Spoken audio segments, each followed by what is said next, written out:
मैं परमेश्वर का धन्यवाद करता हूँ और देखने वाले श्रोतागण को भी मैं बहुत-बहुत धन्यवाद करता हूँ कि वे लोग देखें और समझने की कोशिश करें। अब आज हम परमेश्वर का एक वचन देखेंगे, भजन संहिता का पहला से हम देखेंगे। उसमें लिखा हुआ है, क्या ही धन्य है वह पुरुष जो दुष्टों की युक्ति पर नहीं चलता और ना पापियों के मार्ग पर खड़ा होता और ना ठट्ठा करने वालों की मंडली पर बैठता है। उसे परमेश्वर क्या कहा है? धन्य व्यक्ति कहा है। क्या कहा है परमेश्वर ने? धन्य व्यक्ति कहा है।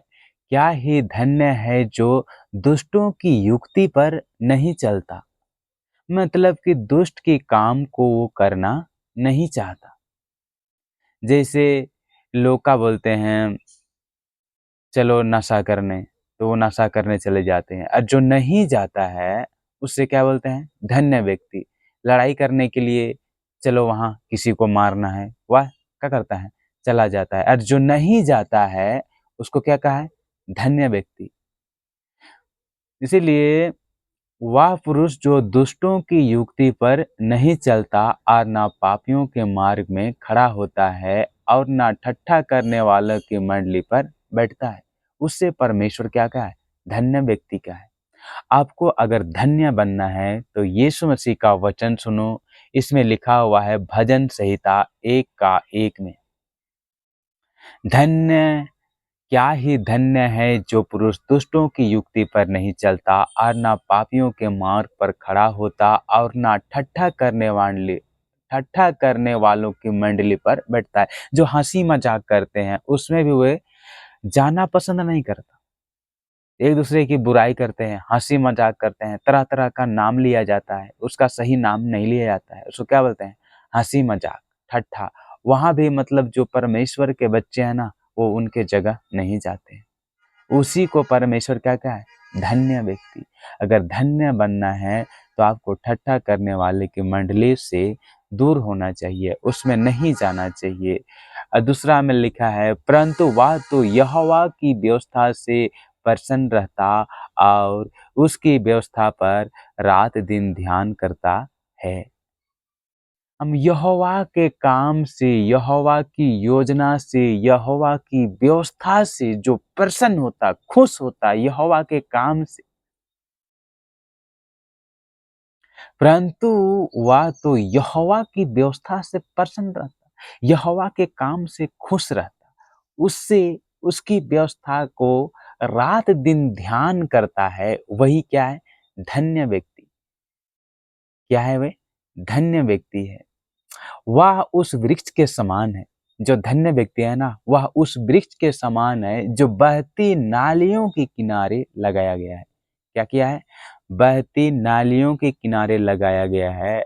इसका मतलब ये है, अगर कोई चीज नदी के किनारे या तालाब के किनारे कोई एक पेड़ लगा हुआ रहेगा, वो धूप में भी, गर्मी में भी, ठंडा में भी, बरसात में भी क्या रहेगा? हरा भरा रहेगा। वो कभी नहीं मुरझाता।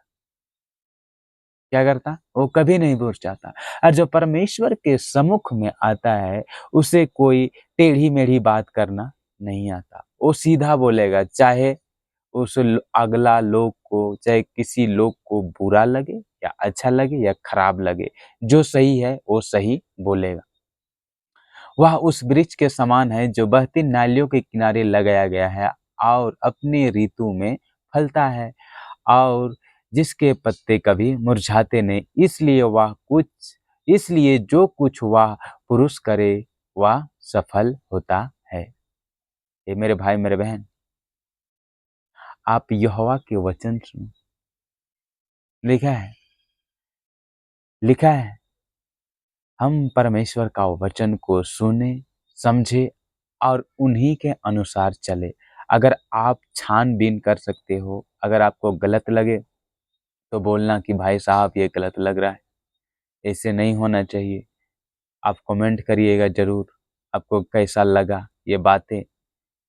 दुष्ट लोग ऐसे नहीं होते, वे इस भूसी के समान होते हैं जो पवन से उड़ाई जाती है। वो कभी इधर का बात करते हैं, कभी उधर का बात करते हैं, उसका कोई बात का था नहीं लगता, उसका बात का कोई सही वजह नहीं निकलता। वो इधर से बात करेगा, कभी उधर से बात करेगा, उधर से बात करेगा, उसके बात कभी समझ में नहीं आएगा। इसीलिए कहा है कि दुष्ट लोग ऐसे नहीं होते, उस भूसी के समान होते हैं जो पवन से क्या करे है, उड़ाया जाता है। वो पवन से उड़ जाती है, उसका हर चीज, उसका काम धंधा सोच विचार, वह क्या करता है, पवन से उड़ जाता है। लेकिन लिखा है, इस कारण दुष्ट लोग अदालत में स्थिर ना रह सकेंगे और न पापियों धर्मी के मंडली में ठहरेंगे। ये मेरे भाई मेरे बहन, क्योंकि यहोवा धर्मियों का मार्ग जानता है, परंतु दुष्टों का मार्ग नाश हो जाएगा। आमीन।